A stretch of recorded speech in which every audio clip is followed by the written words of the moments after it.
नमस्कार, मैं अशोक कुमार पांडे और स्वागत है आपका टीसीएच लाइव पर। नरेंद्र मोदी जी जा रहे हैं विदेश। कहां कहां जा रहे हैं? मालदीव जा रहे हैं और जा रहे हैं यूके, इंग्लैंड जा रहे हैं। कहा जा रहा है ट्रेड डील वगैरह होनी है। लेकिन नरेंद्र मोदी जी ये नहीं समझ पा रहे हैं कि अमेरिका के साथ कैसे डील किया जाए। मैं आपको एक छोटा सा उदाहरण देता हूं। ट्रंप तो जो कह रहा है वो कह ही रहा है, अब इतनी बार दोहरा चुका है, 22 बार 23 बार, कि उस पर बात करने की जरूरत नहीं है।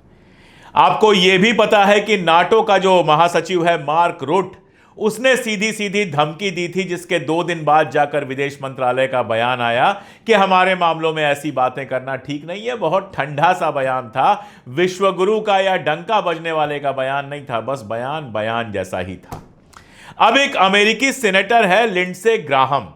लिंडसे ग्राहम को बहुत करीबी माना जाता है ट्रंप का। अगर उसका ट्विटर हैंडल जाकर आप देखेंगे तो सिर्फ और सिर्फ 2 चीजें आपको दिखाई देंगी। एक तो ट्रंप की चमचागिरी और दूसरा इजराइल की चमचागिरी। इजराइल के फेवर में लगातार जितना बोल सकता है, जितना लिख सकता है, बोलता रहता है। लिंडसे ग्राहम का एक फॉक्स न्यूज चैनल पर बाकायदा इंटरव्यू आ रहा था और उस इंटरव्यू में उसने साफ साफ 3 देशों का नाम लिया, चाइना का, ब्राजील का और भारत का। और जो कुछ कहा वो लगभग धमकी थी कि अगर तुम लोगों ने रशिया से सस्ता तेल खरीदना नहीं बंद किया तो ट्रंप तुम्हारे ऊपर 100% टैरिफ लगा देगा और तुम्हारी इकॉनमी को तबाह कर देगा। इसके थोड़ी देर बाद एक और ट्वीट आता है चाइना पर। उसमें जो धमकी है वो रिक्वेस्ट में बदल गई है। वो ट्वीट आप स्क्रीन पर देख पा रहे होंगे, वो रिक्वेस्ट जैसी बात हुई है। उसमें कहता है कि हम सब चाहते हैं चाइना के साथ थोड़ा अच्छा हमारा रिश्ता हो, वगैरह वगैरह वगैरह। लेकिन भारत और ब्राजील को लेकर एक बार भी उसने बदला नहीं है अपना बयान। वही बयान उसके ट्विटर पर लगा हुआ है, जिसमें वो कह रहा है लगभग धमकी वाले स्वर में। देखिए, ब्राजील के राष्ट्रपति ने तो बहुत क्लियर कह दिया, एकदम साफ साफ कह दिया कि तुम हमारे ऊपर टैरिफ लगाओगे तो हम भी तुम्हारा सामान ब्राजील के अंदर बिकने नहीं देंगे, हम भी तुम्हारे ऊपर टैरिफ लगाएंगे, हम तुम्हारी नहीं सुनने वाले। ब्राजील तो इजराइल के मुद्दे पर भी सीधे अमेरिका के खिलाफ लगातार बोलता रहा है। लेकिन लगातार विदेश यात्राओं पर रहने वाले और ट्रंप को माय डियर फ्रेंड कहने वाले नरेंद्र मोदी जी या उनकी सरकार का अभी तक कोई बयान अमेरिका के इस सीनेटर के बयान के बाद आया नहीं है। चलिए, सीनेटर मान लिया कि छोटा मोटा सीनेटर है, एमपी है, उसके बयान पर क्यों जवाब देना। कम से कम ट्रंप के बयान के बाद ही आ गया होता। 100% टैरिफ वाला बयान तो ओरिजिनली ट्रंप का था, जिसको लिंडसे ग्राहम ने दोहराया है। कोई जवाब अभी तक नहीं दिया गया है। एक बार यह नहीं कहा गया है कि हमारे लिए भारतीय हित ज्यादा इंपॉर्टेंट है, नंबर 1। नंबर 2, रशिया हमारा ऑल वेदर फ्रेंड रहा है, हमेशा उसने हमको बचाया है, हमारा साथ दिया है। अभी भी हमारी आर्मी के पास जो सबसे ज्यादा हथियार हैं वो रशियन ओरिजिन के हथियार हैं। ऐसे देश के साथ हम धोखा नहीं करेंगे, और खास तौर पे तब जब रशिया से आने वाला जो हमारा तेल है वो अमेरिका या किसी और जगह से आने वाले तेल से सस्ता पड़ता है। आप आश्चर्य करेंगे, लेकिन पिछले साल हिंदुस्तान यूरोप को सबसे ज्यादा तेल बेचने वाला देश बन गया था, जबकि आपको पता है भारत में तेल नहीं होता है। यह कैसे हुआ था? रशिया से सस्ता तेल खरीदा गया और यूरोप को बेच दिया गया। यूरोप के देशों में रशियन तेल जो है वो वाया भारत होकर पहुंचा, और जाहिर है इससे हमारा फायदा हुआ। हमारा तो क्या ही फायदा हुआ। हमारी सरकार ऐसी है कि तेल अगर 5 रुपए लीटर भी दुनिया में हो जाए तो हमको 100 रुपए लीटर ही मिलेगा। वर्ल्ड में तेल का दाम लगातार गिर रहा है, लेकिन हमारे यहां तेल का दाम गिराया नहीं जाता है। जब दुनिया में तेल का दाम बढ़ने लगता है तो हमारे यहां तेल का दाम बढ़ता जरूर है, लेकिन जब दुनिया में घटता है तो हमारे यहां सिर्फ चर्चा होती है, तेल का दाम घटता नहीं है।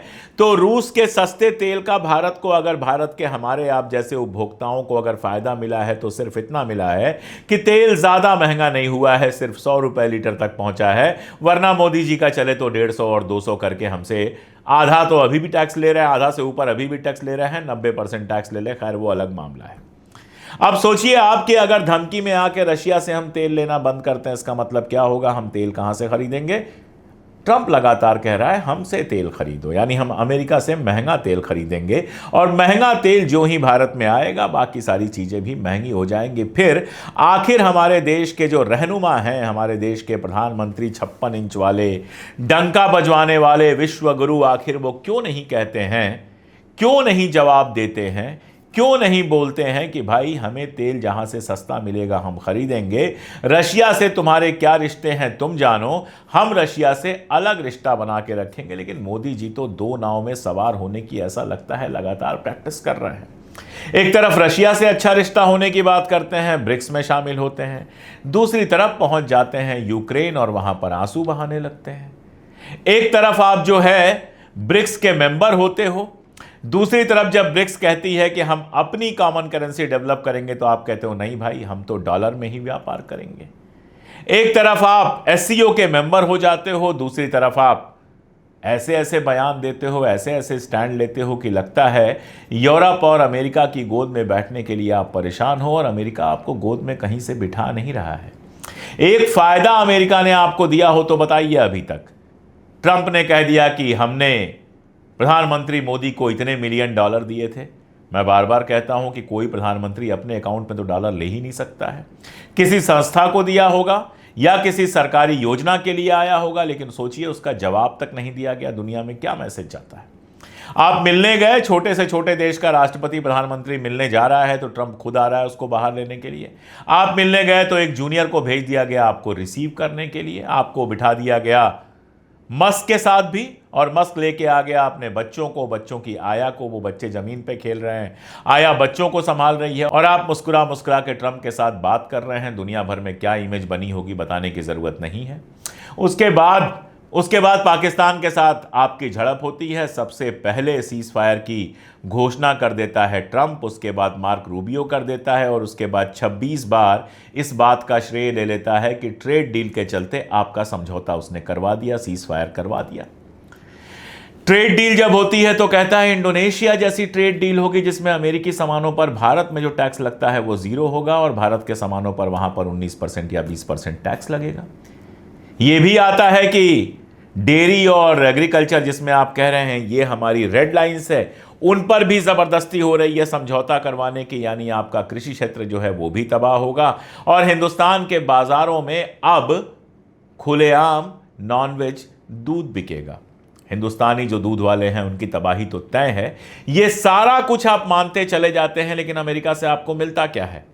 इस पूरी झड़प के बाद आपके फेवर की सिर्फ एक चीज हुई कि टीआरएफ को उसने घोषित कर दिया कि ये आतंकवादी संगठन है। इसके अलावा आप देखिए आसिम मुनीर को बुलाता है, लंच करवाता है, पाकिस्तान को ग्रेट कंट्री कहता है कश्मीर समस्या पे भी हम हस्तक्षेप करने को तैयार हैं और कश्मीर को 1000 साल पुरानी समस्या कहता है। इसका मतलब कश्मीर को सीधे हिंदू मुसलमान की समस्या बताकर पाकिस्तान की बात दोहराता है और आप खामोश बैठे हैं। और अब कंडीशन यह है कि कोई भी ऐरा गैरा अमेरिकन एमपी उठकर आपको कुछ भी कह के चला जाता है, इसका मतलब जो डंका और गुरु और क्या क्या आप कह रहे थे वो बाकी जगह का तो पता ही है हमको कि पाकिस्तान के साथ हमारी लड़ाई होती है और कोई हमारे साथ खड़ा नहीं होता है। लेकिन अमेरिका की हालत तो ये हो गई है कि कोई भी सामने आ रहा है और आपको धमकी दे के चला जा रहा है। आप ट्रंप को यह भी नहीं कह पा रहे हैं कि भाई तुम्हें जो कुछ कहना है कह लो, तुम बड़े आदमी हो। कम से कम ये लिंडसे ग्राहम और मार्क रूट जैसे लोगों को बोलो कि फालतू की बकवास ना करें। जिसके जो मुंह में आ रहा है हिंदुस्तान का नाम लेकर कह रहा है। 3 देश खास तौर पे चुने जा रहे हैं जिनको गालियां दी जा रही हैं, जिसमें ब्राजील, हिंदुस्तान और चाइना शामिल हैं।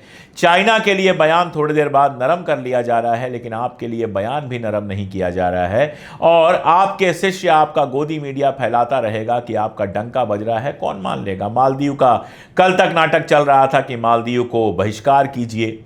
एक जो ऑनलाइन बुकिंग कराने वाली कंपनी है उसने कह दिया मालदीव के लिए तो हम फ्लाइट ही बुक नहीं करेंगे। पूरा आईटी सेल लग गया मालदीव बायकाट मालदीव को गाली गलौज सब कुछ करने में। और अब क्या कंडीशन है? आप भाग के खुद जा रहे हैं मालदीव मिलने के लिए।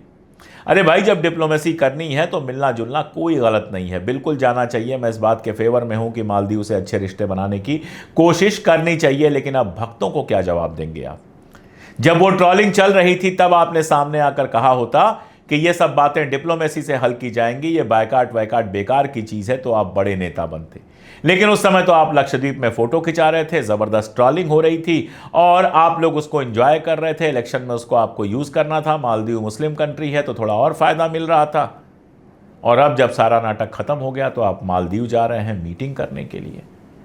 ये जो पूरे के पूरे डिप्लोमेसी को वोट का खेल बना दिया गया है, इसने ये नुकसान किया है कि आज भारत की हैसियत ऐसी हो गई है कि लिंडसे ग्राहम जैसा मामूली सा अमेरिकी सेनेटर भारत को सीधे सीधे धमकी देता है, और भारत के जो नेता हैं जो खुद को विश्वगुरु कहते हैं, डंका बजवाते हैं, वो खामोश होकर देखते हैं। आप खुद सोचिएगा कि ये विदेश नीति की सफलता है या विफलता। जो सोचिएगा कमेंट में ज़रूर बताइएगा। आज के लिए इतना ही, बहुत शुक्रिया।